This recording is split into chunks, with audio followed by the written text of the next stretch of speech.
We've had a lot of discussion this week, particularly, about wives' loyalty to their husbands, and in particular the wives of Conservative MPs. We tend to assume sometimes that these women are the mere appendages, as it were, of their husbands, of their husbands' careers, and we don't get the woman's point of view. Lady Pamela Parr, you are the wife of a junior minister in the Conservative government who's over the years had been involved in a number of incidents, of controversial incidents. Unfortunately, yes. Yes. And now, I don't think that you would think of yourself as just a wife, would you?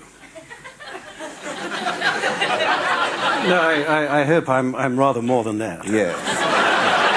I mean, you have had a career of your own. You've been active in the Women's Institute. You yes. A past chairman of the Conservative Women's National Committee, and yes. a past I do think it's very vital for every woman to have her own identity. Yes. But having said that, I am, of course, first and foremost a political wife. Yes, and that's a 24-hour job. I don't mind. I'm sure it is. I mean, really, I'm sure I don't have any time of my own. Yeah. I mean, I could be woken up at 4 in the morning by Sir George coming home and banging about in the kitchen. Yeah. Or the news of the world, pounding on the front door and demanding an interview. Yes, and you've had experience of that quite a lot, haven't you, recently? And because your husband was involved some time ago with his research assistant, and recently, I think, with a Lebanese lady. A Lebanese lady was the latest. Yes, but you have very publicly stood by him, haven't you? Yes, I have, because I think it's my duty as a wife and a mother. Yes. Lady Pamela, I hope you don't mind if I ask a rather personal question. Go ahead, please. Well, it's just that you present, how can I put this, a rather masculine appearance. You noticed? Yes. Yes, well, several months ago I underwent a procedure by which my gender was changed. You had a sex change operation? Yes, in popular parlance. That's yes, well, I must say it's been terribly successful. Thank you very much indeed. As far as I can tell from this distance, which is the closest I'm going to come. The question which presents itself is why you had this. Why? Yes. Well, I had the first inklings of this decision sometime last spring, when I was standing on the doorstep of our London house at 6:30 in the morning, with George and the children and my parents. Yes.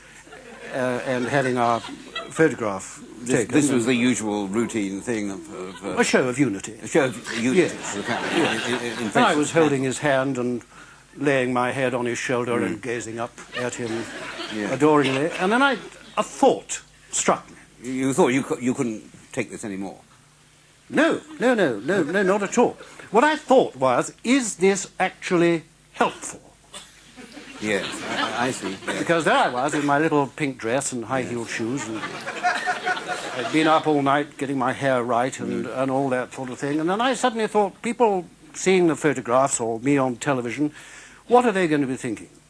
They're going to be thinking, there's the little wife, downtrodden woman, betrayed yet again. By a monster. By a monster. And waves of sympathy would come in my direction. Their hearts would go out to you. Yes, instead of their hearts going out to George. Yes, it's what the Judith Mellor syndrome, really, isn't it? I mean, absolutely.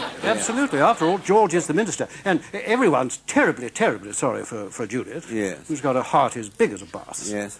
But on the other hand, people are also thinking that David Mellor is a appalling, ghastly person, and that isn't the object of the exercise. It's very much counterproductive, isn't it? Absolutely. From what? So you would think that if people saw that instead of the normal picture of a husband with a little woman, as it were, by his side, if they were There would be two chaps. Two men, you see. Two chaps. And they would be able to assess the situation rather more objectively. There would be, yes, there would be two chaps standing there, rather like, you know, two chaps going out to bat for England. Yes. Except they wouldn't be holding hands, would they?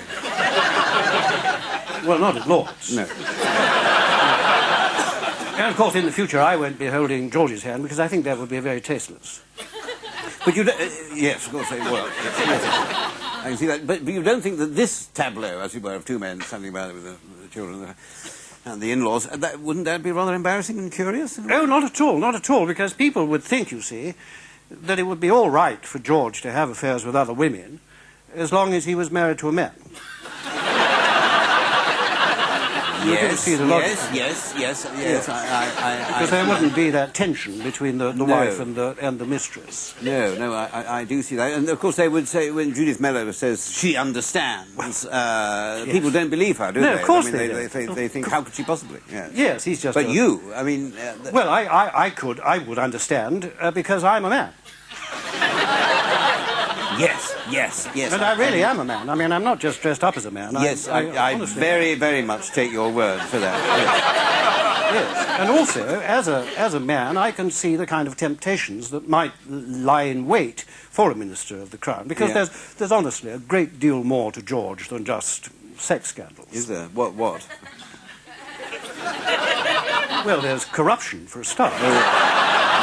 Yes. I mean, you mentioned the Lebanese lady a little while ago. Yes. And I can perfectly understand how that could happen, because George was involved in these high-level negotiations with a Middle Eastern country about arms sales. And therefore he was bound, sooner or later, to become entangled, however briefly, with this young lady. Yes, but she wasn't actually negotiating. She wasn't actually on the negotiating She was team. a belly dancer, wasn't she? Yes, she was. She came springing out of a cake. In the shape of an armoured personnel carrier. Yes. And was sort of thrust in George's face. Yes. So I can understand that. It was going back to your own situation, if we may. People might think that you had taken this, that you'd cut off this... my past. Your past, yes. Taken this radical step as to fulfil some sort of emotional need of your own. Oh, no, that's completely wrong. A cry for help. No, it wasn't a personal thing. Well, it seems fairly personal to me. No, what I did for my husband, for my party, and for my country. You call me old-fashioned, if you like, but I'm an old-fashioned girl. Yes. Or man. Or man. Or man. And I think it would be a tremendous tragedy if this government fell, rather like the Macmillan government, because of a number of sex scandals, because this government has still got an enormous amount to offer in terms of policy, in terms of upholding family values. So, in a way, this is the ultimate sacrifice that you've made, isn't it? Well, no, I think there are far worse things than what I've done. Oh, really?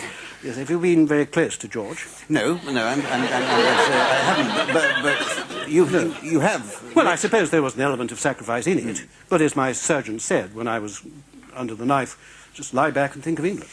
Yes, and so what is your husband was a very lucky man to have such a loyal partner. I mean, what does he think? What has he said to you about this? What does he think? I have no idea. He hasn't noticed. Yeah. But then he is a very busy man. Lady Pamela, thank you very much. Thank you very much indeed.